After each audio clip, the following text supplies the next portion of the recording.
반갑습니다.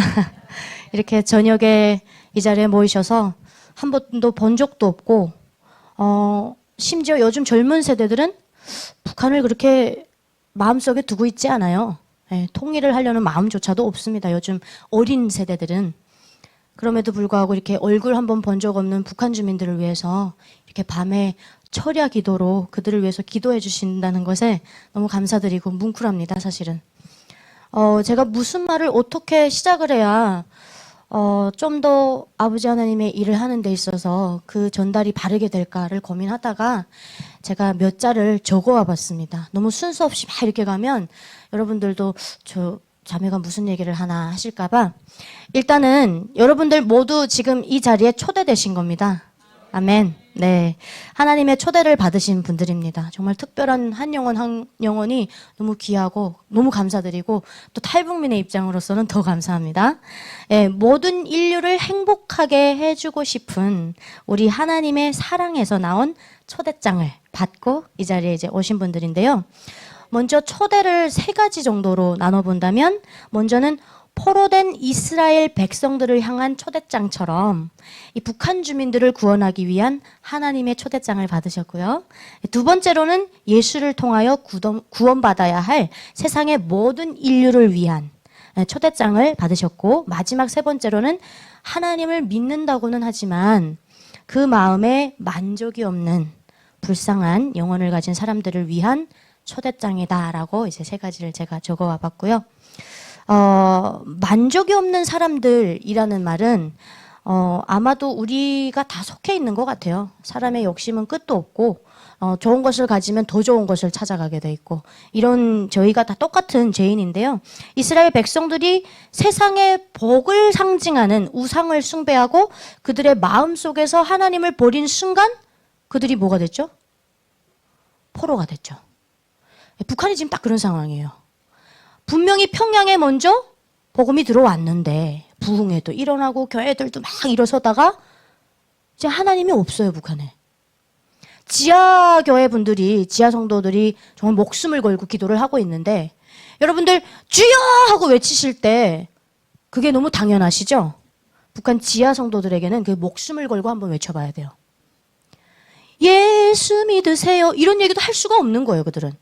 그러니까 굉장히 정말 목숨을 걸고 하나님의 말씀을 너무나도 힘들게 그들은 듣고 있고, 그 한 장 펼치는 것조차도 그들에게는 너무나도 위험한 일인 거죠. 그래서 이 마음속에서 이스라엘 백성들이 하나님을 지웠을 때 포로가 됐거든요. 그래서 저는 우리 북한 사람들이 흔히 이런 얘기를 합니다. 야, 북한에서 태어난 게 죄지. 내가 무슨 죄가 많아서 이 북한에서 태어났을까. 정말 한갓 풀로 태어나도 대한민국에 태어났어야 되는데 난 무슨 저주를 받아서 북한에 태어났을까. 이 우상을 섬긴 죄예요. 김일성이라는 인간을 우상화시킨 죄인 것 같습니다. 그 죄를 우리가 받고 있는 거예요. 그 당대에서 받는 게 아니라 내 손자, 손녀를 대를 이어가면서 그 죄를 받고 있는 거예요. 그 죄라고 하면 우상을 섬긴 죄인 거죠. 하나님이 땅 위에도 바다 밑에도 분명 우상을 세우지 말라고 했는데 출애굽을 금방 이제 딱 바다를 넘고 홍해를 넘고 나서 뭘 했죠? 금송아지 만들고, 그 못에 기다리지 못해서. 그런 본능이 우리 마음속에 있다는 겁니다. 그래서 북한 주민들은 우리가 매일 하나님 말씀을 듣는다고 하는데도 짬만 생기면 어딜 가죠? 세상으로 나가잖아요. 그 욕구에 너무 약해서, 본능에 이기질 못해서.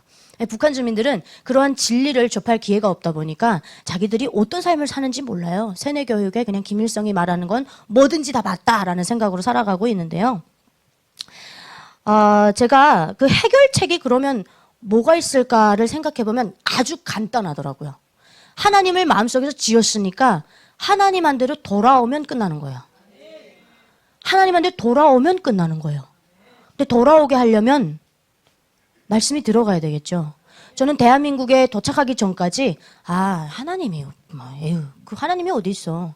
하나님 있으면 북한 저렇게 놓고 보질 않지. 그런 생각이 없지 않아 있었습니다. 그런데 한국에 오니까 북한에서 이 목숨을 걸고 기도하는 분들이 있다고 하더라고요. 지하 성도분들이.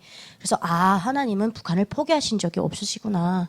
거기에도 물론 우리처럼 탈북에 성공한 모세들이 있지만 그 땅에 있는 모세들이 있구나. 모세가 광야를 헤매고 돌아다니다가 40이 넘어서야 하나님 부르셨잖아요. 그러니까 그런 마음으로 준비하는 제2, 3의 모세들이 굉장히 많구나라는 것에 되게 감사했습니다. 그리고 지금은 육로로 인한 탈북이 사실상 불가능해졌거든요. 김정은이 완전히 뭐 중국하고 합의해가지고 양쪽 국경에 다 철조망을 치고 이제는 장벽까지도 세워버렸습니다. 그래서 선사 후보 먼저 죽이고 나중에 보고하라 이런 극악무도한 그 독재자만이 내릴 수 있는 명령을 내렸기 때문에 지금은 탈북민들 1억을 준다 그래도 두만강 압록강 건너는 거 국경경비대들이 손을 못 대요. 막혀든 거예요, 이제는. 그런데 하나님이 한 20년 정도, 크게 보면 30년 정도를 열어주셨어요. 우리 같은 탈북민들이 대한민국에 와서 복음 통일 준비하라고. 그렇게 해서 들어온 숫자가 지금 3만 4천 명 된다는 거 아닙니까? 그래서 탈북민들 중에도 뭐 진정으로 하나님을 믿는 분들도 계시고 아니면 지금 이제 하나님을 알아가시는 분들도 계시고 아직은 잘 모르겠어 하면서도 교회는 꼬박꼬박 출석하시는 분들이 있는데요. 저는 언젠가는 이 마음속에 내가 모세였구나라고 깨닫는 날이 올 것 같아요. 제가 북한에서 태어난 게 제 잘못은 아니잖아요. 왜냐면 우리가 태어나면서 선택 못하는 게 나라 선택, 부모 선택 못한다 그러지 않습니까? 제가 농담으로 방송에서 계속 하는 말이 있습니다. 저한테 부모를 선택하라 그랬으면 누굴 선택했을까요? 괜찮습니다. 뭐 세상적인 시각도 괜찮아요. 저는 저보고 지금 부모 선택하라 그러면 이건희 회장 딸로 태어날 거예요. 그렇잖아요. 이양 선택하라면. 그리고 나라 선택하라 그러면 어딜 선택할까요? 전 대한민국 선택할 거예요. 네. 근데 선택할 기회조차 없었어요.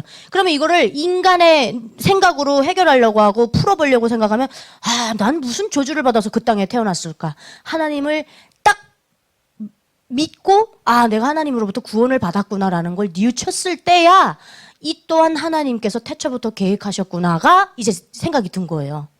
그러니까 이것까지 깨우치기까지는 굉장히 좀 불만이 많았습니다. 난 왜 북한에 태어났을까? 나처럼 똑똑한 애가.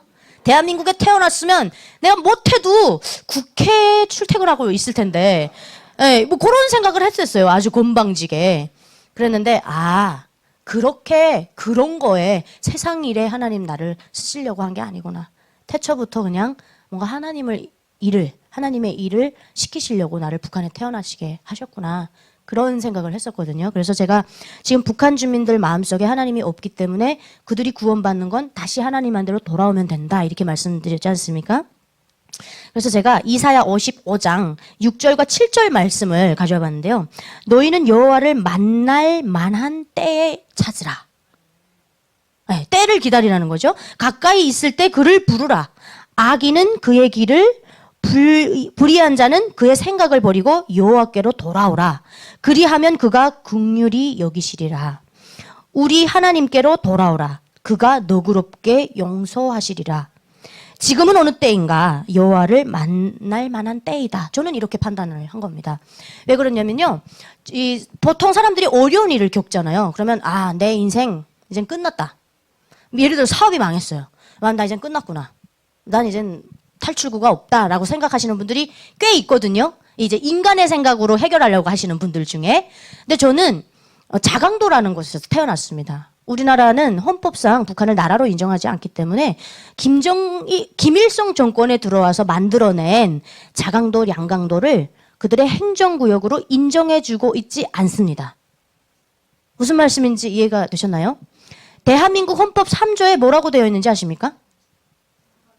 한반도의 영토는 대한민국의 영토는 한반도와 그 부속도서로 한다라고 되어 있죠. 그럼 이걸 개헌을 하지 않는 이상 북한 주민들은 동포입니까? 우리나라 국민입니까? 여기 계시는 분들은 동포라는 단어의 의미를 다 알고 계시네요. 동포라고 하면 안 돼요. 동포는요.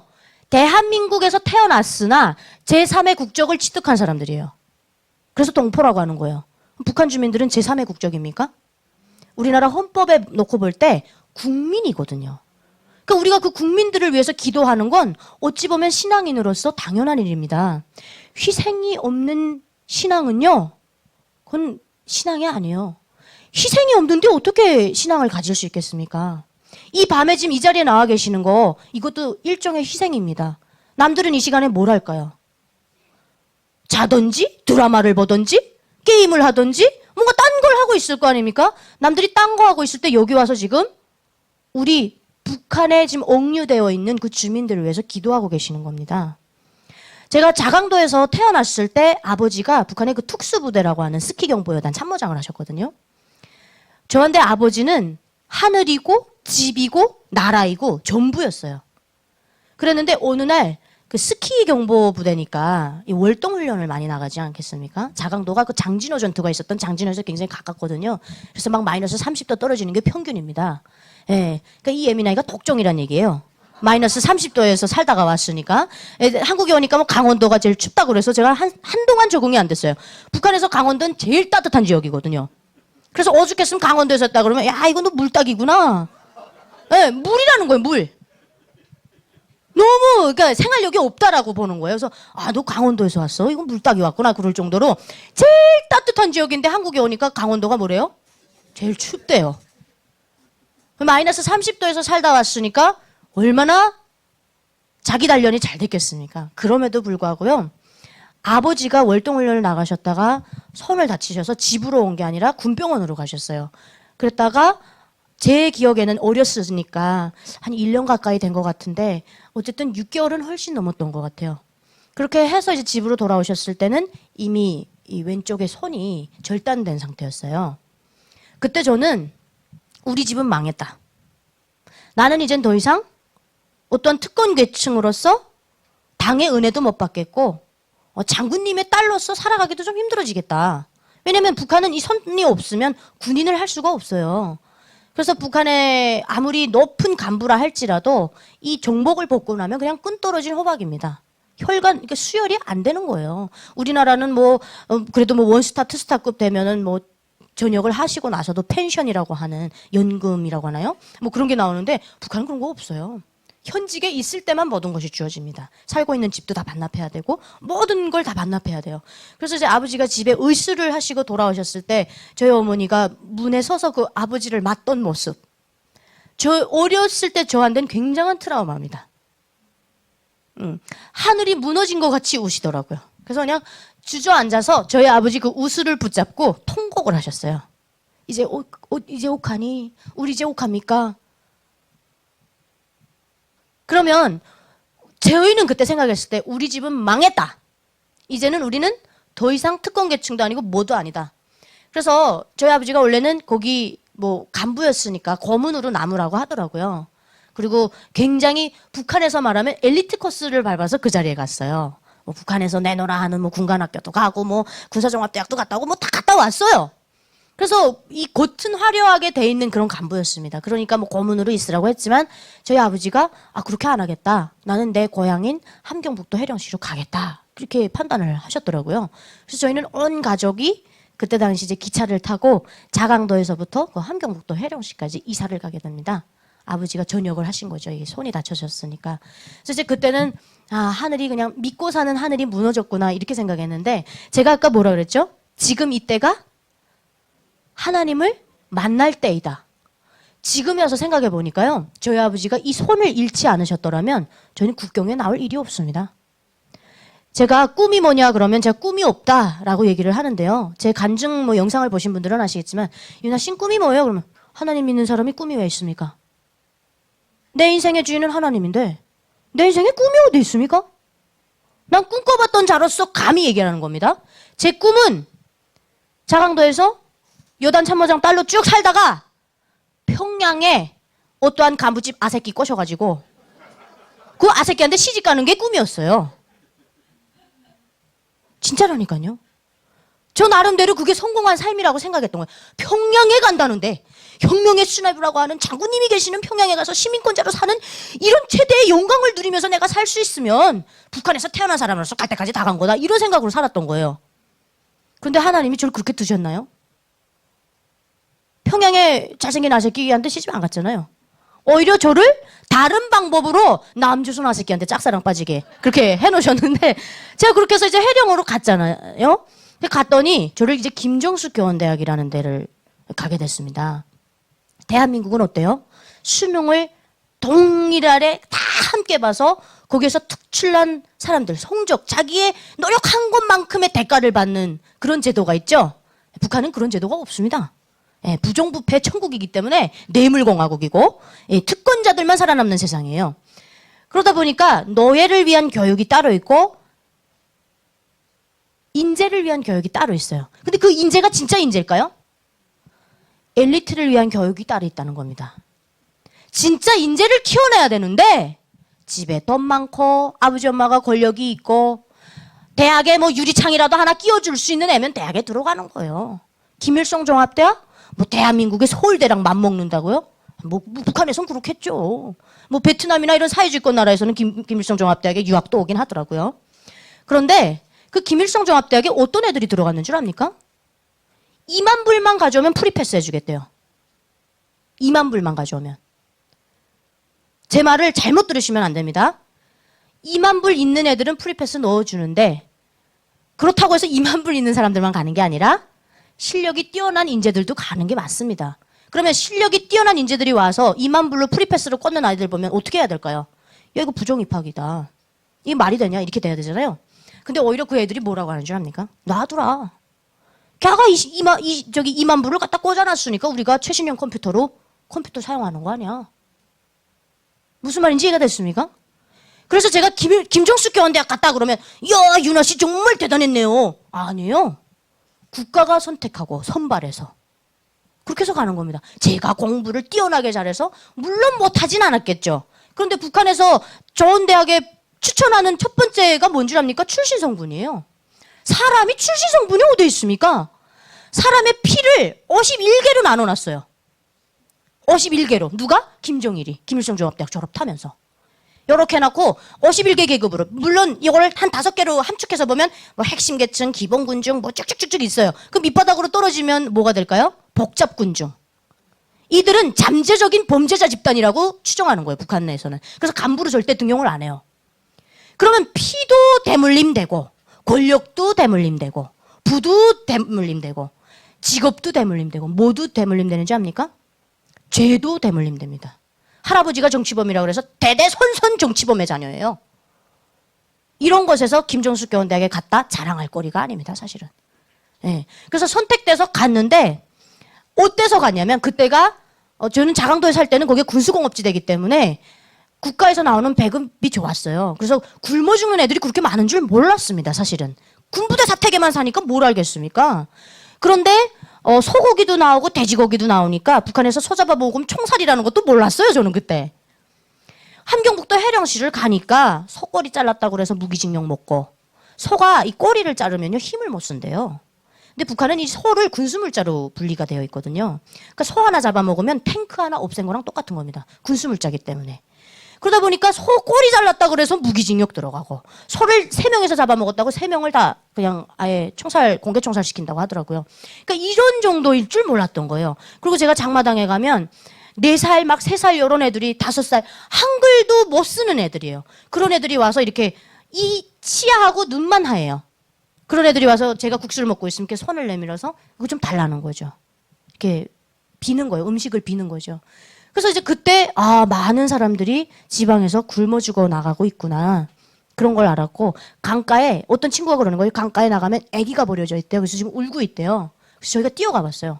그랬더니 아기를 낳자마자 이따만한 어른 그 손뜨개로 만든 뜨개 옷에다가 아기를 넣어서 강가에다 버렸더라고요. 근데 뭐라고 편지를 썼냐면 생년월일 하고 이 태어난 뭐 이런 시각 써놓고 뭐 이렇게 어려워서 이러니까 아기를 좀 부탁드린다 이런 식이에요. 근데 아기를 구해줄까요? 이 아기를 구하면 내 자식 배를 굶겨야 돼요. 그야말로 양육강식의 세상이 돼버린 거예요. 본능에만 충실한. 그래서 이걸 보면서 이상하다. 우리 김정일 장군님께서는 인민들을 어떻게 하면 윤택나는 삶을 살게 할까? 그 고민 때문에 쪽잠에 제기밥을 드시면서 현지 지도의 나날을 이어가시고 우리 장군님 오늘도 뭐 쪽잠을 주무시면서 최전연초소를 찾아가셨습니다.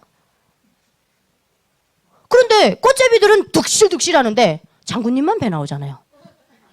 장군님만. 제가 국정원에 들어왔을 때 아직도 이게 석기 같은 이 빨간 물이 안 빠져가지고 김정일이 말이야, 윤아야, 김정일이 말이야 이렇게 말해서 선생님 뭐 제가 글쎄 배신을 해서 이 자리에 있는 건 맞는데 김정일이 하진 맙시다. 왜냐면 들을 때마다 심장이 너무 이렇게 놀래서 저는 북한에서 바로 여기를 왔으니까 뭐 중국을 살아봤으니까 뭘 했습니까? 우물 안에 그냥 개구리로 있다가 여기에 탁 넘어온 거예요. 그러니까 북한에는 어떻게 불러요?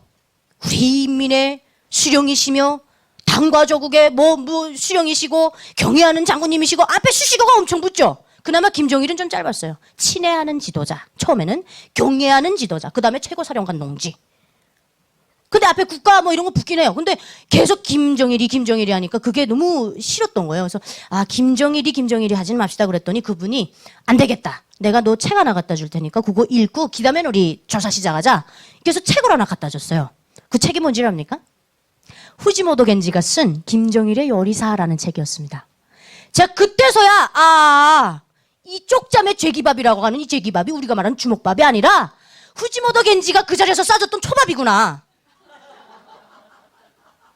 그걸 알았다는 겁니다. 그런데 주민들이 뭘 알겠어요? 인터넷도 없고 아무것도 없으니까 그런가 보다. 우리 장군님이 계셔서 우리 인민이 있고 세상에 부러움없는 우리 조선 인민이야말로 이런 인민이 어디 있느냐. 이렇게 지금 이 순간에도 아마 가스라이팅하고 있을 겁니다. 총칼로 그들의 입을 틀어막고 그들의 눈을 가리면서 말이죠. 제가 그런 걸 현장을 가서 보니까 이상하다 하고 있는 찰나에 저는 뭘 전공했을까요, 대학에서? 이렇게 혁명적으로 예쁜 에미나이 TV를 보셨다 하시는 분들 손 한번 들어봐 주시라요.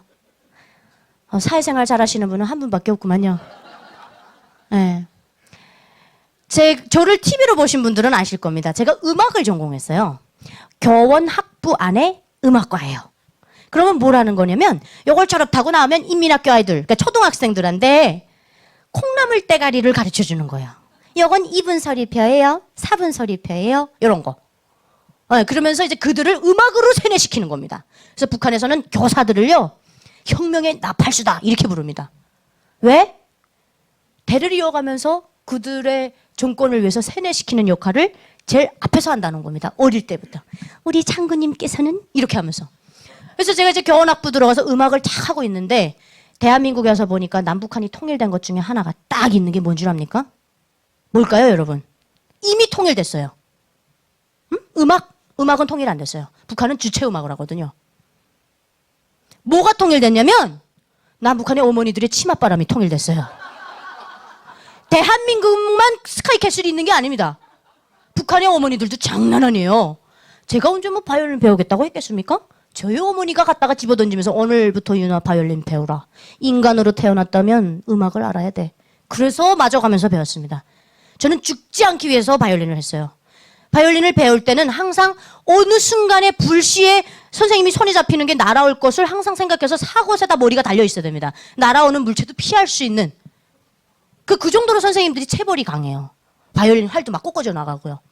이렇게 해서 이제 대학을 들어갔는데 그때 당시 고난의 행군 200만 명, 300만 명 아사자가 나왔다고 황장명 선생님이 얘기를 했어요. 그런데 바이올린은 무슨 악기죠? 부르주아 악기예요.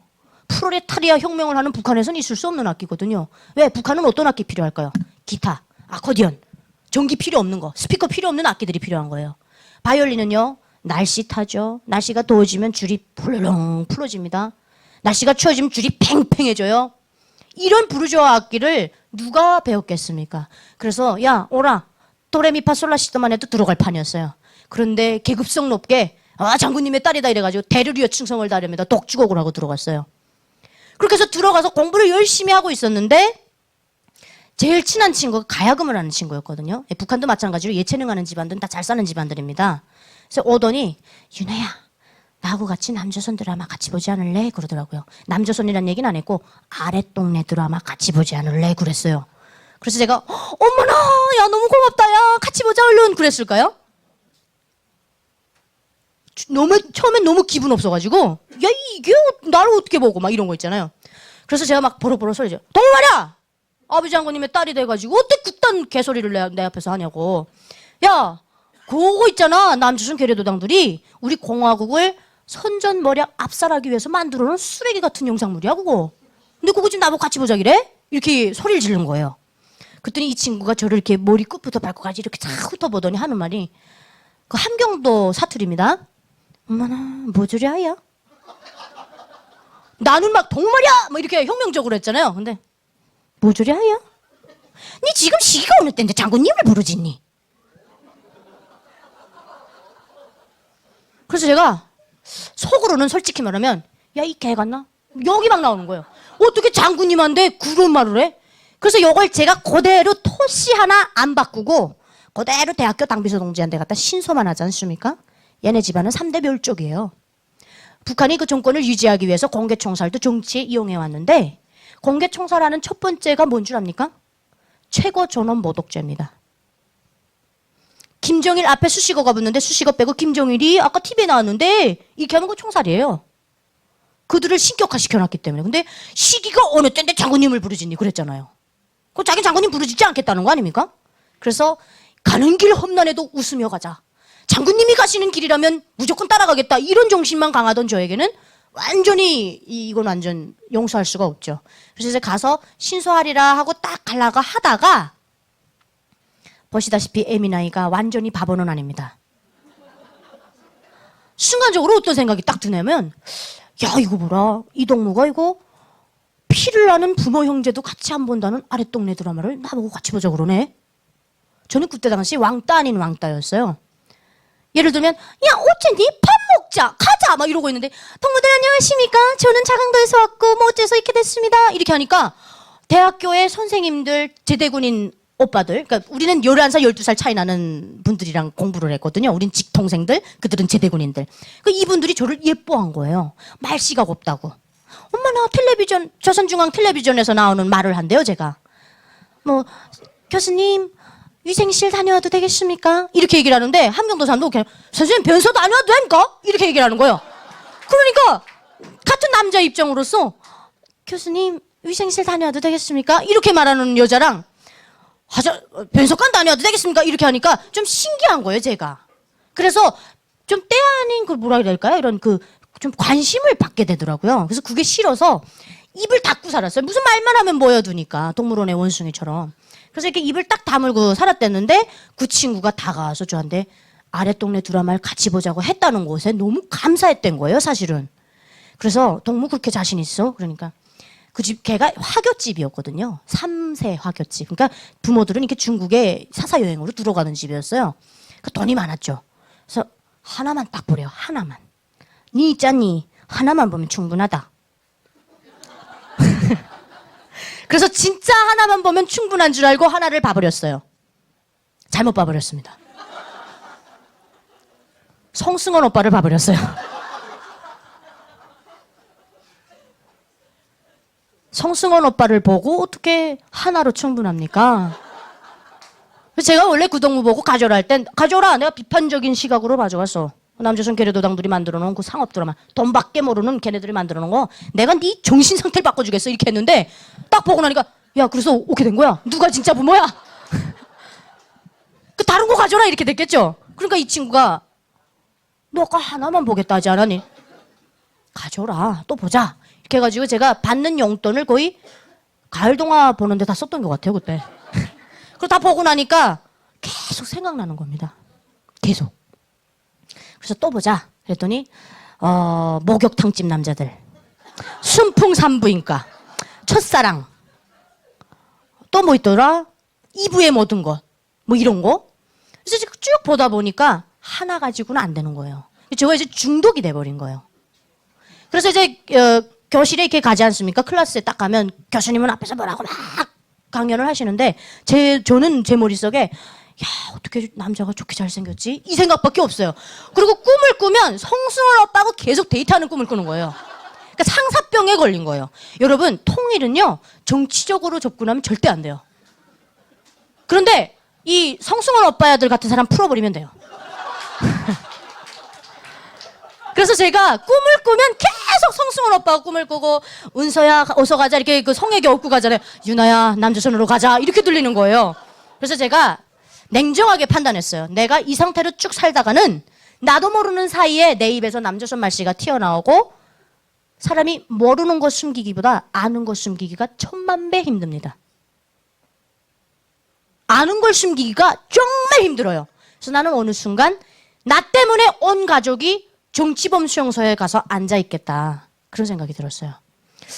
한국을 한번 좀 가볼까? 그런 생각을 이제 하고 있는 찰나에 그 2부의 모든 것을 제가 마지막으로 봤거든요. 근데 그 장동건이라는 배우가 그 채림이가 이렇게 고백을 했는데, 장동건이 채림한테 고백을 했죠. 근데 채림이 뭐 당신은 뭐 상위 계층이고 자기는 제비라는 거죠. 이제 그 제비라는 게 그 제비 아니라 그러니까 이게 좀 낮은 계급이다 이거예요. 그래서 우리 둘은 합칠 수 없대요. 그러면서 그 이제 고백을 안 받아주더라고요. 그랬더니 장동건이 심장이 아프다고 이 집에 가서 이렇게 여권을 하나 탁 들고 미국으로 슉 날아가대요. 마음을 치유하겠다고 미국을 날아가는 겁니다. 근데 조혜안대 남조선이라고 했던 대한민국은 무정부 상태인 것처럼 가르쳐줘요.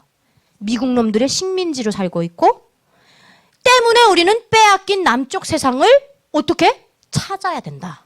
근데 어떻게 찾아야 될까요? 전쟁으로 찾겠다는 얘기입니다. 결국은 조카 통일하겠다는 거거든요. 그 통일 방안이 바뀐 적이 없어요. 근데 그러고 있는데 그걸 딱 보는 순간 장동건이 심장이 아프다고 여권을 들고 미국을 갔네? 국가의 허락도 안 받고? 국가의 허락도 안 받고 여권을 들고 미국을 날아간 거예요. 제가 그때서야 야 이게 그럼 어느 쪽이 후라이쟁이냐? 김정일 쪽이죠. 분명 미국 놈의 식민지고 자기 삶이 없다고 그랬는데 여자들이 막 새까만 막 잠자리 안경 쓰고 막 창문 내리고 건방지게 겨우 막 운전을 하질 않나. 명동에 가면 뭐 내 눈을 사주세요, 콩팥을 사주세요 이런 애들만 득실득실한다고 그랬는데 월사금을 못 내서 학교를 못 간답니다. 한국의 아이들이 그 깡통 차고 다닌대요. 이렇게 엄마 수술비가 없습니다, 콩팥을 사주세요 이러면서. 그래서 제가 근데 명동을 어떻게 봤느냐면 문희옥의 무슨 명동을 노래하는 노래가 있었어요. 여러분 혹시 아십니까? 몰라요? 여기는 남서울 명동 사랑의 거리 이런 노래 모르십니까? 그게 CD가 북한으로 들어왔는데 그게 뮤직비디오였어요. 근데 여자들이요 명동 그 거리에 남녀가 꽉 찼는데 저희 아버지는 그걸 보면서 군인답게 저기다 기관단총 걸어놓고 쏘면 한 알도 빗나가지 않겠다 이렇게 표현하시더라고요. 그게 군인의 시각으로는 그렇게 보이는 거예요. 근데요 제 눈에는 어떻게 보이는 줄 압니까? 그게 여자분들이요 한 뼘 되는 야 정말 여러분 어떻게 애민 아이들이 넓적다리 밖으로 다 내놓고 치마가 겨우 여기까지 가렸어요. 그렇게 하고 좀 여성스럽게 걸어줘야 되는데 이러면서 걸어가는데 안전원이 와서 붙잡질 않아요. 진짜로. 귀걸이 덜렁덜렁 하면서 다니고 막 머리는 뭐 싹 다 단풍이 들고 뭐 난리도 아니에요. 근데 안 잡는 거예요. 그럼 그런 것들이 제가 여러분들 재밌으라고 애민아이가 참 말 잘하죠? 예. 이렇게 보는데 어떤 느낌이 딱 드냐면 야 이거 뭐야? 저 사람들은 자기네가 입에다 뚫고 싶으면 뚫고 코에다 뚫고 싶으면 뚫고 북한은 귀에 걸면 귀걸이, 코에 걸면 코걸이, 입에 걸면 입걸이 내가 죄가 없어도 그런데 저들은 마음대로 자기 몸매 자랑하고 막 처음에는 좀 괴상하게 보였어요. 네. 그랬는데 찢어진 청바지도 처음엔 오해했죠. 야 얼마나 없으면 그쪽 구멍난 청바지를 입고 다닐까 그렇게 생각을 했는데 그 문희옥 그 노래를 딱 보면서 북한 사람들이 그 한류를 받아들일 때 그렇게 받아들인다는 겁니다. 그래서 난 가야겠다. 초보적인 내 어떤 애가 마음대로 입을 수 없는 사회주의 생활 양식에 맞는 옷을 입으래요. 맨날 귀찰대가 그냥 다리간에 서가지고 그냥 잡고 담배 한 갑을 줘야 보내주고 이딴 뇌물공화국에서 내가 살고 그다음 만약에 대학을 졸업해서 교사가 된다 하더라도 아버지 장군님께서는 뭐 무슨 백두산의 어르시여 이딴 뭐 후라이 협잡을 그냥 아이들에게 세뇌 교육을 시켜야 되는데 그러고 싶지 않았어요. 그래서 저는 그때 저를 보면 이 세뇌라는 망치로 똑같이 내리치는데요. 누군가는 100% 그 충격을 흡수하는 사람이 있고 누군 튕겨내거든요. 그 튕겨내는 중에 하나였던 것 같아요. 탈북민 34,000명은 그런 사람들입니다. 안 받아들였던 사람들. 내가 왜 얼굴도 못 본 장군님을 위해서 살다 죽어야 돼? 그래서 그때 이제 야 이거 뭐야 내가 지금 완전히 속고 있구나 가야겠다 하고 이제 저녁에 그런 마음을 먹고 그 함경도 말로 변속관을 갔습니다. 북한은 이 화장실이 이렇게 밖에 있거든요. 화장실이 뭐 평양시나 이런 데는 안에 있다고 하는데 그게 제 기능을 못 해요. 물을 이렇게 내리고 해야 되는데 상하수도가 제대로 안 돼 있잖아요.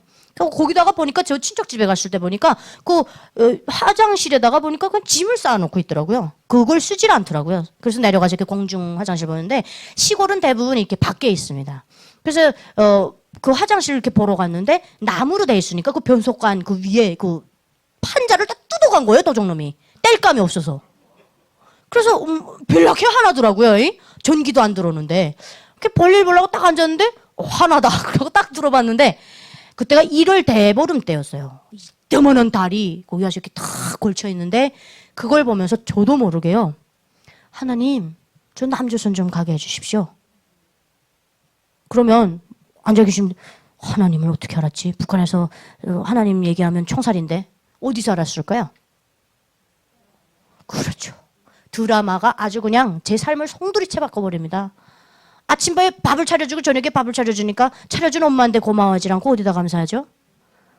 일용할 주신 아버지 하나님께. 저는 그래서 본능적으로 저들이 지금 뭔가 저는 처음엔 누님이 하늘인 줄 알았어요. 하늘. 북한이 항상 김일성, 김정일을 얘기할 때 하늘에 비교했거든요. 그래서 뭐 하늘처럼 믿고 삽니다. 장군님을 믿고 삽니다. 눈물 쫙쫙 흘리면서. 그래서 그 하늘 대신에 남조선 사람들이 믿는 하늘은 좀 다른가 보다 이렇게만 생각했댔는데 저는 그냥 하나님 그 한국 드라마에서 봤던 그대로 하나님 저 남조선 좀 가게 해주십시오. 그렇게 얘기를 하고 제가 3월 2일 날 두만강 넘었어요. 근데 그때 하나님이 제 기도를 저는 들어주셨다고 믿고 싶어요. 개인적으로는. 이게 저는 이렇게 생각하거든요. 창조주와 피조물 간의 연결고리가 누가 가르쳐줘서가 아니라 찾는 거예요. 아까 제가 그랬죠. 지금이 하나님을 만나야 될 때다. 그때 전 찾았던 거예요. 그랬더니 하나님께서 너는 부르짖으라. 그러면 내가 응답하겠고 네가 알지 못하는 크고 은밀한 일들을 보여주리라. 하나님 보신 거예요. 그래서 제가 이걸 이렇게 말하면 욕 못 갔는데 하나님이 시키셨는지 어쨌는지 용감하게도 아버지 돈 1200불을 훔쳤습니다. 왜냐면 브로커비는 내야 될 거 아닙니까? 그래서 훔쳐가지고 국경경비대 중대장을 딱 찾아갔죠. 그래서 중대장 동지, 제가 이 두만강을 넘으려고 했는데 얼마 드려야 됩니까? 그랬더니 못해도 50달러 받아야지 딱 그러더라고요. 저는 이미 1200불 훔쳤잖아요. 그러니까 당장 합시다. 그렇게 해서 날짜까지 다 잡았거든요. 근데 그때 당시 100불이면 4인 가족 기준이 6개월 먹고 사는 돈이었대요. 3,400불이면 아파트 한 채 산답니다. 그러니까 1,200불이면 집을 3채 사는 돈을 제가 훔친 거예요. 그러니까 우리 어머니 아버지는 딸을 낳은 게 아니라 도적을 낳은 거죠. 그렇게 해서 50불을 내고 3월 2일 날 두만강을 넘었어요. 넘어서 돈이 있다 보니까 우리 탈북민들이 많이 겪는 아픔이 있죠. 인신매매 당하고 뭐 본 적도 없는 사람한테 팔려가고 자기 가슴에다 가격표를 달고 있어요. 나이가 어리면 비싸고 시집 갔던 여자고 애가 있는 여자면 싸고. 이 옛날 일이 아닙니다. 지금도 일어난다는 겁니다. 그런데 운이 좋아서 뭐 아버지 잘 만난 덕분이라고 합시다. 그래서 이제 돈이 있으니까 저는 그냥 바로 3월 2일 날 넘어서 4월 중순에 태국에 도착하게 됩니다. 태국에 딱 도착해가지고 경찰한테 가서 잡혀야 되잖아요. 남현시경찰 들어가려면. 그래서 이제 가서 잡혔죠. 저희가 총 11명이 됐거든요. 최종적으로는. 저만 혼자 북한에서 금방 오는 그러니까 우리가 직방 이런 얘기를 하는데 저만 혼자 이제 오는 사람이었고 대부분 다 중국에서 5년, 7년, 8년 막 이렇게 사셨던 분들이에요. 그래서 태국에 딱 도착해 잡혔는데 경찰이요. 뭐라는 줄 압니까? 우리를 길바닥에다 갖다가 버리면서 We don't work on Sunday. 자기네들은 일요일날 일 안 한대요. 그래서 우리 길바닥에다 갖다 버려버렸습니다. 그래서 치앙마이에서 버려져가지고 그럼 우리끼리 들어가자 방콕으로. 그렇게 해서 이제 버스를 타고 가다가 치앙마이에서 잡혔어요. 치앙라이에서 치앙마이까지 3시간 정도 오거든요. 거기서 잡혔어요. 그때가 그 태국 총리 시위한다 그러면서 사람들이 막 피 뿌리고 막 난리도 아니었어요. 그 딱 11명이 저희는 또 제 나름대로 머리를 쓴다고 똑같이 단체 관광객처럼 하려고 흰 티를 다 사 입었거든요. 근데 딱 경찰이 오르더니 Can I see your passport? 이렇게 여권 보자. 그러니까 그 흰 티 입은 우리 멤버 중에 하나가 난 없다. 이렇게 얘기를 하니까 흰 티 입은 사람만 쫓아다니면서 물어보는 거야. 근데 다 없대. 야 이거 뭐야 다 내려. 그래서 11명 싹 다 내렸어요. 딱 내리니까 어느 나라 사람이야? 그래서 Korean 이렇게 얘기했더니 North or South? 그래서 South. 그랬죠. 그랬더니 그래? 그러더니 잠깐 기다려. 어디 갔다 오더니 A4 용지하고 연필을 들고 탁 나타났어요. 이걸 탁 내놓으면서 Draw your national flag. 너의 나라 국기를 그리래요. 패스포트가 어떻게 11명이 다 없냐? 그래서 다 잃어버렸다 그랬거든요. 한 사람이 메고 다니다 다 잃어버렸다. 그러니까 그러면 여기다 내셔널 플래그를 그리래요. 국기를. 저는 그때서야 대한민국이 국기가 있다는 걸 알았어요. 미국 놈들의 식민지이기 때문에 미군정이 들어와서 그들을 통치하고 있고 성조기에다 인사하는 나라인 줄 알았어요. 근데 국기가 있대요. 그래서 압니까? 압니까? 압니까? 그러더니 난 뭐, 남조선에 국기가 있니? 다 몰라요. 그래서 대한민국이란 나라가 어디 있는지도 몰라요. 남조선으로만 알고 있었기 때문에. 그래서 한 명도 못 꾸려서 붙잡혔습니다. 그래서 이제 그때 치앙마이에 있는 경찰서에다 갖다 우리를 딱 처박아 놨는데 정말 막 그 도마뱀이 거기는 왜 그렇게 많아요? 막 자다 보면 도마뱀이 얼굴 위로도 막 건너다니고 이래요. 찍찍찍 소리 내면서. 그래서 이제 그 철창 사이로 제가 이게 경찰 왔다 갔다 하길래 내가 100불 줄게. 우리 좀 놔줘 그랬어요. 그랬더니 너 100불 있어? 그러더라고요. 아 있다고. 그 100불 딱 보여줬죠. 꼬깃꼬깃 해가지고 가방에다 이렇게 넣어갖고 딱 꼬매버렸거든요. 따가지고 그 꼬깃꼬깃한 거 이렇게 딱 보여주니까 나오래요. 나온 다음에 우리를 지프차에다 채워서 치앙마이 다운타운에 갔다가 버려버렸어요. 네. 그래서 야 신난다 이렇게 하고 이제 모텔에 들어가서 뭐 짐을 풀고 좀 씻고 막 이러고 있는 동안에 저는 빨리 이 칩을 사서 넣어갖고 한국에 브로커한테다 좀 전화를 해봐야겠다. 그래갖고 이제 그 다운타운을 돌아다니다가 코리아 하우스라는 간판을 발견하게 됩니다. 그런데 순간적으로 고민했어요. 이건 노스야 사우스야. 근데 북한은 DPRK잖아요. 그래서 요거는 한국이다. 예, 그러니까 남조선이다. 그렇게 하고 창문 안을 이렇게 싹 들다 보니까 드라마를 봤던 게 그때서야 실력 발휘를 하더라고요.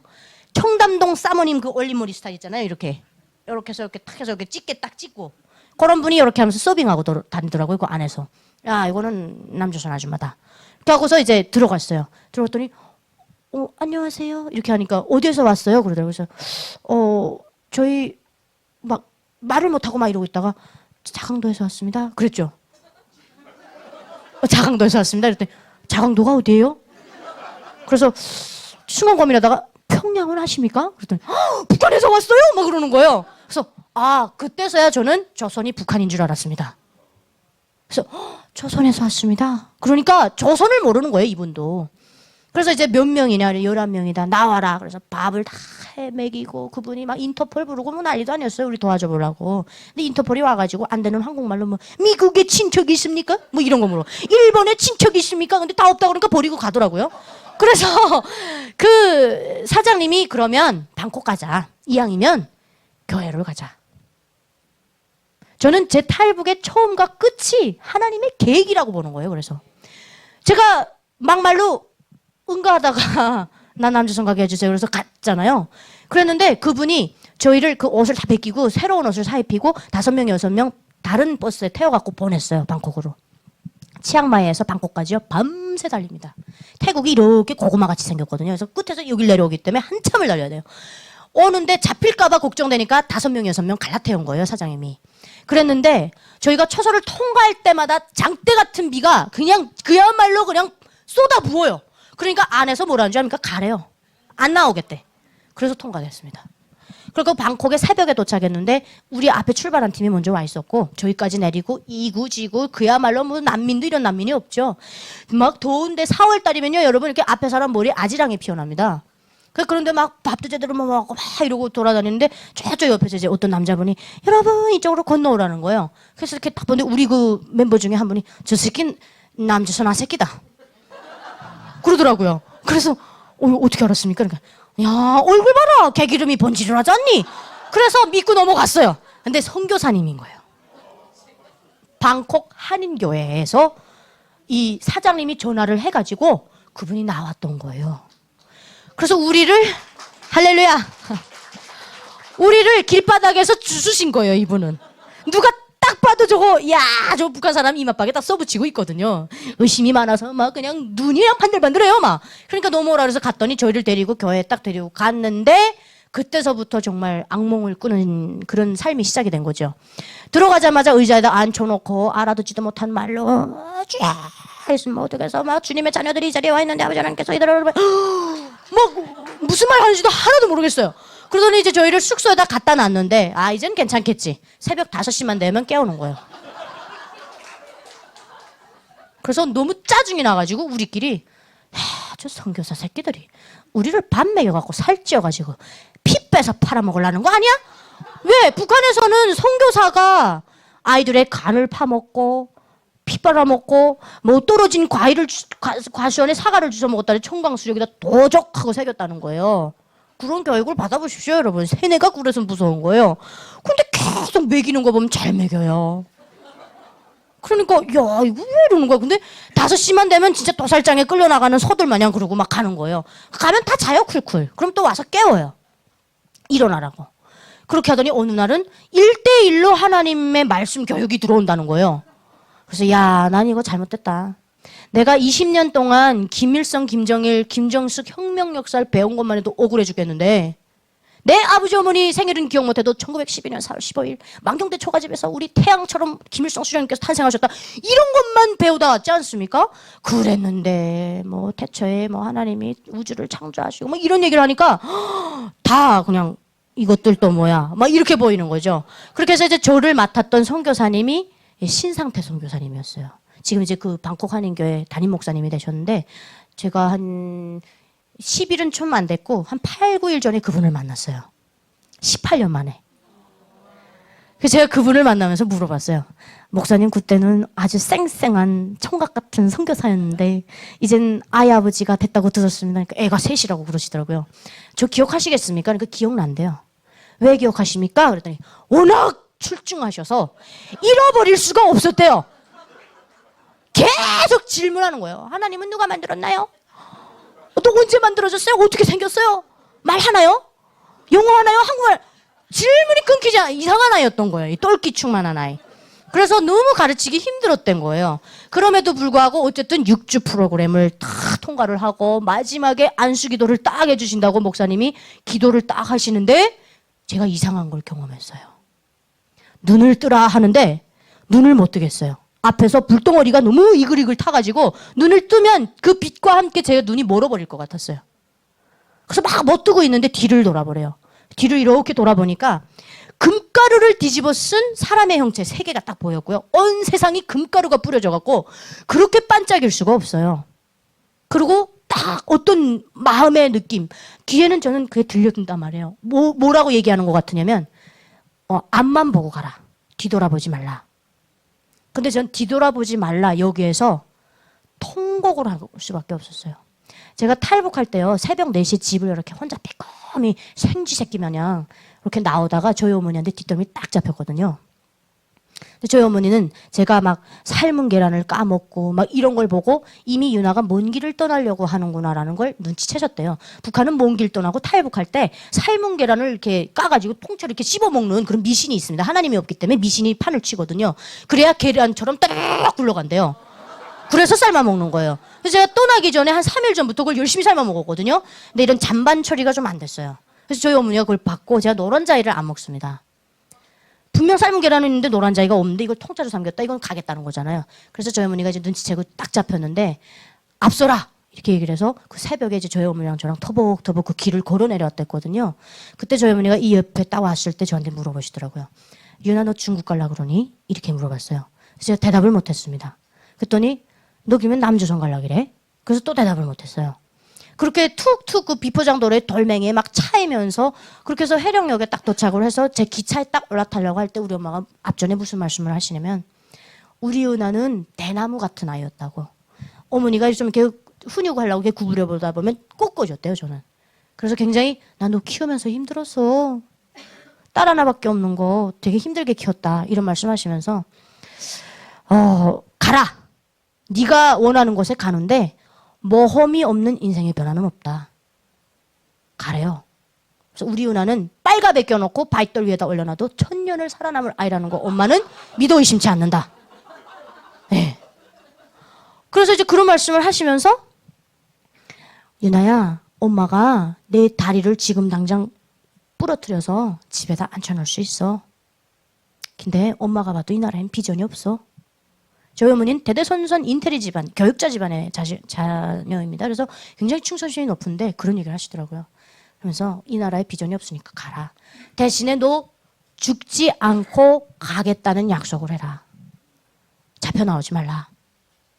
이런 말씀을 하시더라고요. 그래서 이제 딱 올라탈 때 유나야 신이 있다면 우리 유나 지켜주시겠지. 이렇게 하고 제가 올라탔거든요. 그래서 대신에 기차에 올라타면 뒤돌아보지 말라. 그냥 가야 돼. 울지도 말라. 그렇게 하면서 이제 태웠거든요. 그리고 기차가 딱 출발해서 제가 순간적으로 야, 우리 엄마는 참 독하다. 딸 하나밖에 없는데 죽을지 살지 모르는 길을 가는데 저렇게 담담하게 보내네. 아무리 뭐 셰익스피어가 여자는 약하나 어머니는 강하다고 했기로써니 이 어머니는 강해도 너무 강하다. 이렇게 하면서 이제 가서 기차에 이렇게 뭐 그때 당시 뭐 기차 유리창도 없고 막 이럴 때예요. 그래서 그냥 뭐 짐 꼭대기에 사람이 앉고 막 이럴 때거든요. 그래서 이렇게 어떻게 하든 자리를 찾아서 앉았는데 기차가 이렇게 덜컹 출발해요. 북한 기차는 아직도. 그래서 이렇게 촉촉 이렇게 멀어지는데 멀어지니까 그때서야 엄마 생각이 나서 이렇게 유리창을 닦고 성에가 껴서 3월이면 추워요 북한은. 이렇게 보니까 엄마가 벌써 갔더라고요. 그래서 엄마가 견디기 힘들어서 그냥 갔구나 그렇게 생각했는데 기차가 멀어지면 멀어질수록 이렇게 쭉 가다 보니까 저쪽 개찰구 구석진 곳에 제가 안 보일 만한 것이죠. 주저앉아서 통곡을 하시는 어머니의 형체를 보게 됐습니다. 그래서 뛰어내리자. 뭐 북한 기차 뭐 뛰어내린다 그래서 뭐 죽거나 그러지도 않습니다. 시속이 안 나오기 때문에. 그래서 뛰어내릴까 하다가 어머니의 마지막 말. 앞만 보고 가라. 뒤돌아보지 말라. 그 얘기가 딱 생각이 나서 제가 여러분 눈물을 밖으로 많이 흘리시죠? 기차간에서 젊은 여자애가 타서 엉엉 울죠? 안전원이 와서 바로 딱 잡습니다. 부모가 죽지 않았는데 그렇게 울 일 없거든요. 그럼 탈북기도라고 바로 잡아요. 그래서 울질 못하는 거예요. 어디로? 안으로. 눈물을 꾹꾹꾹꾹 삼키는 거예요. 피눈물을 삼킨다 이런 얘기를 하지 않습니까? 그래서 야, 내가 정말 참 부려녀다. 무슨 부경화를 누리겠다고 엄마 마음에 저렇게 대멋질을 하면서 이 길을 가나. 그렇게 하면서 제가 기차를 타고 4시간을 방언으로 내려갔거든요. 근데 그때 제가 안수기도 받다가 딱 그게 온 거예요. 앞만 보고 가라. 울지 말라. 이런 얘기. 그래서 제가 그때 딱 느낌이 하나님이 오셨구나. 성령이 나를 오르만지고 있구나. 그렇게 하고 한국으로 이제 왔지 않습니까? 한국으로 와서 국정원을 딱 들어갔는데 제 조사를 다 끝마치고 나와서 아이들하고 막 이렇게 공놀이를 하고 있었어요.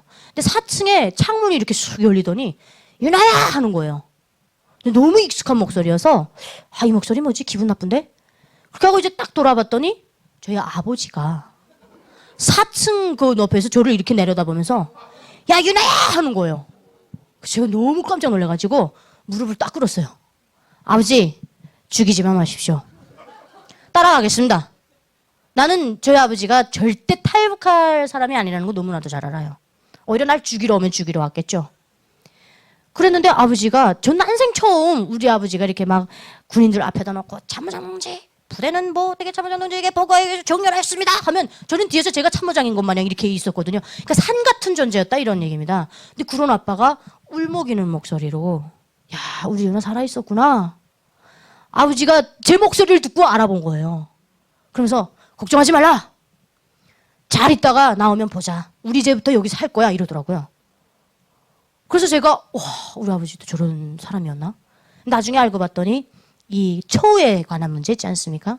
북한은 그냥 제가 아까 말씀드렸다시피 끈 떨어지면 그냥 없는 건데 대한민국 이병 월급이 얼마냐라고 물어봤더니 한 500불 정도 된다 이렇게 얘기를 했대요. 500불을 우리 아버지 월급으로 모으려면 평생 모아도 안 돼요. 거기에서 이제 저희 아버지가 내가 내 몸을 깎아가면서 내 몸을 혹사하면서 당에 충성을 했는데 내가 이병보다 못하단 말이야? 이런 거에 그러니까 사람이 참 이게 뭐니 해도 뭐니더라고요. 그래서 거기에서 그냥 돌았대요. 그렇게 하고 그냥 조사받았다고 하더라고요. 그래서 이제 아버지가 나온 다음에 저희가 열심히 또 일을 해서 제가 3국으로 돌아보니까 이 3국은요 여러분 탈북할 길이 못 됩니다. 굉장히 위험하고 너무나도 위험이 곳곳에 도사리고 있어요. 이 신분이 없는 유령 상태에서 3국을 뚫는다는 건 정말 힘든 일이거든요. 그래서 제가 어머니랑 오빠는 비행기로 모셔와야 되겠다. 그렇게 해서 이제 아버지랑 저랑 악착같이 돈을 모아서 엄마 데려오고 이제 마지막에 오빠 군복무를 하고 있었거든요. 데리고 오려고 했더니 저희를 장군님을 배신한 반역자들이라고 하면서 기관단총 걸어놓고 쏴 죽이겠다 하더라고요. 세뇌의 힘입니다. 그래서 방치해뒀다가 한 1년쯤 되니까 저처럼 남조선 드라마 보고 오겠다 하더라고요. 그래서 이제 그때 비행기로 데려서 저희 오빠는 2박 3일 만에 대한민국으로 들어왔어요. 근데 제가 어느 날 오빠까지 온 다음에 한참 동안을 좀 죽순이로 살았어요. 이게 무슨 얘기냐면 사람이 간절할 땐 하나님을 찾아요. 여러분들이 바닥을 치잖아요. 그때 하나님 찾아요. 그런데 여기 좀 다 올라오잖아요. 그럼 하나님을 잊어버려요. 감사함이라는 건 온데간데 없고 나 잘나서 지금 다 온 거예요. 그렇게 하고 이제 막 교회도 안 가고 막 술을 막 몸에다 그냥 부으면서 어디까지 부어지나 보자 뭐 이러면서 이제 막 그러고 살다가 제가 몸을 좀 너무 많이 혹사시켜가지고 대수술을 2번이나 받게 됩니다. 그러고 나서 정신 차린 거예요. 아, 나는 하나님이 만드셨구나. 하나님 떠나서 살면 고통스럽구나. 난 가야겠다. 그래서 이제 또 교회 갔어요. 네, 여러분 이렇게 사람이 죄인입니다. 그래서 제일 뒤에 가서 이렇게 딱 앉았는데 아버지 했는데 눈물이 쫙 나와요. 그런데 어떤 느낌이냐면 아버지 죄송합니다 이렇게 하는데 야, 너 유나 너 오랜만이다. 너 이제 너 거의 다 까먹으려고 했는데 왔네? 이런 느낌 있잖아요. 그래서 하나님께서 막 호되게 혼내시는 거예요. 너 그때 내가 뒤돌아보라 했을 때 돌아봤을 때 금가루 뒤집어 쓴 3사람 누군지 아느냐? 엄마, 아빠, 오빠였다는 거예요. 나는 태초부터 너의 탈북계에게 처음부터 끝까지 내가 다 주관했는데 니는 믿음이 부족했다 이겁니다. 그래서 제가 그때 너무 죄송해가지고 하나님 다시는 제가 이제 하나님 떠나보니까 죽을 병에 걸려서 이제 안 왔거든요. 다시는 하나님 떠나지 않을게요. 그럼 제가 뭘 하면 되겠습니까? 그랬더니 하나님께서 딱 그러셨어요. 뭘 하란 얘기도 안 하셨고 유나야 내가 이렇게 돌아다 보면 내가 돌아다 보이는 자리에 있어. 나도 내 시야에서 멀어지면 나 너 모른다. 그래서 그 말이 무서워서요. 못 떠나고 있습니다. 진짜로요. 아, 난 하나님 보이는 곳에 있어야 되는구나. 그래야 잘 되는구나. 내 힘으로 할 수 있는 건 하나도 없는 겁니다. 제가 이 자리에 그냥 이렇게 가만히 서 있기만 해도 저는 하나님 살아서 역사하신 증거거든요. 이게 탈북해서 여기까지 들어온다는 게 쉬운 문제가 아닙니다. 선택된 자들. 그래서 제가 나는 하나님을 위한 일을 하나님께서 시키는 일을 해야 되겠다. 그래서 그때서부터는 제가 사실은 방송에서 제가 뭐 하나님을 믿습니다 이런 얘기 잘 안 했었어요. 내가 뭐 믿음이 그렇게 훌륭하다고 방송에서까지 그런 얘기를 해야 되나. 밖에 나가서 나 하나님 믿는데 너 교회 와볼래? 이런 정도도 안 했어요. 아예. 그런데 그때 하나님께서 제 목숨을 살려주시고 이러한 걸 딱 겪고 나니까 나는 하나님의 일을 하기 위해서 이 자리에 있구나라는 걸 깨우치게 됐습니다. 그래서 지금 제가 이 탈북 스토리를 다 하려면요 아마 한 2박 3일은 저한테 주셔야 될 것 같습니다. 그래서 정말 간단하게 간략하게 하나님이 어떻게 순간순간 저에게 오셔서 어떤 사람들을 들어서 역사하셨는지 보여드린 거고요. 여러분들 지금 여기 앉아서 기도하시니까 북한에 변화가 없는데 내 기도가 먹힐까 이런 생각 하시죠? 여러분들의 끊임없는 기도 때문에 저희 34,000명이 여기 와 있는 겁니다. 여러분들께서 북한 주민들을 위해서 기도해 주신 결과가 우리예요. 이제부터는 우리가 기도해야 돼요. 우리가. 탈북민들이 앞장서야 됩니다. 그래서 저는 이 자리에 오니까 정말 여러분들 뵈면서 다시 한번 또 회개하게 되고 더 노력해야 되겠다 이런 생각이 들고요. 앞으로도 좀 북한을 위해서 좀 더 사명감을 가지고 기도를 해야 되겠다라는 생각을 저는 오히려 제가 간증을 했지만 더 이렇게 뭔가 받아가는 것 같은 어깨가 무거워지는 그런 자리가 아니었나 싶습니다. 앞으로 제가 감당하게 될 하나님 일에 함께 동참해 주시면 좋겠고요. 또 제가 하나님 일을 잘 해낼 수 있도록 기도도 항상 부탁드리겠습니다. 뭐 두서없는 얘기 막 했지만 제 간증이 좀 북한의 실상을 이해하는 데 도움이 되셨습니까? 네, 그래서 북한에서는요 아무리 높은 계급으로 태어나도 김정은한테 가까이 가면 타 죽어요. 멀어지면 얼어 죽고. 그래서 북한에서 태어난 것 자체가 그냥 너의 삶을 사는 거다 이렇게 보시면 될 것 같습니다. 그래서 그 주민들과 정권을 분리해서 우리는 항상 그 주민들을 위해서 복음 통일을 위해서 복음 통일밖에 답이 없거든요. 그래서 항상 저희가 기도를 이렇게 열심히 해주시고 있지만 저도 열심히 동참하겠다 말씀드리면서 제 간증 마치겠습니다. 여러분 잘 들어주셔서 고맙습니다.